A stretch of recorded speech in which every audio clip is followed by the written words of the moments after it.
సభాయ నమః. విచ్చేసిన అతిథులకి, పాత్రికేయ మిత్రులకి, ఇండస్ట్రీ తరఫున విచ్చేసిన పెద్దలందరికీ నమస్కారాలండి. ఇవాళ చాలా చాలా ఆనందదాయకమైన విషయం ఏమిటి అంటే, it is very rare for all of us to express our happiness. చాలామందికి ఈ విజయం తర్వాత ఒక ఇండస్ట్రీ ద్వారా ఒక పవన్ కళ్యాణ్ గారికి, ఒక చంద్రబాబు నాయుడు గారికి మన ఆనందం వ్యక్తపరచాలి అని చాలామందికి ఉంటుంది. బట్ చాలా విధాలుగా అది చాలామంది కుదరకపోవచ్చు. కానీ ఇవాళ ఈ రోజున ఈ వేదిక సందర్భంగా విశ్వప్రసాద్ గారు కలిగించిన ఈ అమూల్యమైన కానుక, ఇది కేవలం వేదిక కాదు, ఇది చాలామందికి ఒక కానుక. ఎందుకంటే చాలామంది మనసులో మాట ఈ కార్యక్రమం ద్వారా బయటకు వస్తున్నందుకు విశ్వప్రసాద్ గారు thank you so much sir.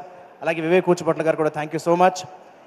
నేను చైల్డ్ ఆర్టిస్ట్గా స్టార్ట్ చేసి మొన్న జూన్ 13కి 33 ఏళ్ళు పూర్తయింది. నా ఫస్ట్ పిక్చర్ ఎదిరిమోడు పక్కింటి వెళ్ళాం. అయితే నేను చైల్డ్ ఆర్టిస్ట్గా యాక్ట్ చేసిన సినిమాలో నేను రామానాయుడు గారితో పనిచేయగాను ఒక సినిమాను.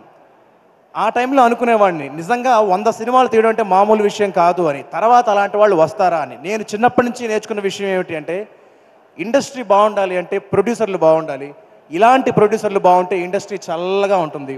ఇవాళ కోఇన్సిడెంటల్లీ నాకు గురుతుల్యులు దాము గారు కూడా చూశాను వాళ్ళు ఇక్కడే ఇదే సభలో. సో ప్రొడ్యూసర్లు బాగుంటే ఇండస్ట్రీ బాగుంటుంది. అండ్ మన ఇండస్ట్రీ, తెలుగు సినిమా ఇండస్ట్రీకి ఒక మగరూపం దాల్చి చూస్తే ఆ మగరూపం ఇవాళ అసెంబ్లీలో ఉంది పవన్ కళ్యాణ్ గారి రూపేణ. సో ఇది నిజంగా మనందరి అదృష్టం, ఇది మన తెలుగు సినిమా ఇండస్ట్రీ చేసుకున్న అదృష్టం. సో ఆ వారి ఆధ్వర్యంలో ఇండస్ట్రీకి చాలా మంచి జరగాలని, అలాగే జనాలందరికీ మంచి జరగాలని మనస్ఫూర్తిగా కోరుకుంటూ ఈ అవకాశం ఇచ్చినందుకు thank you so much. And May people media factory and Vishwaprasad గారు మీరందరూ ఇంకా ఇంకా చాలా చాలా బాగుండాలి. Thank you so much.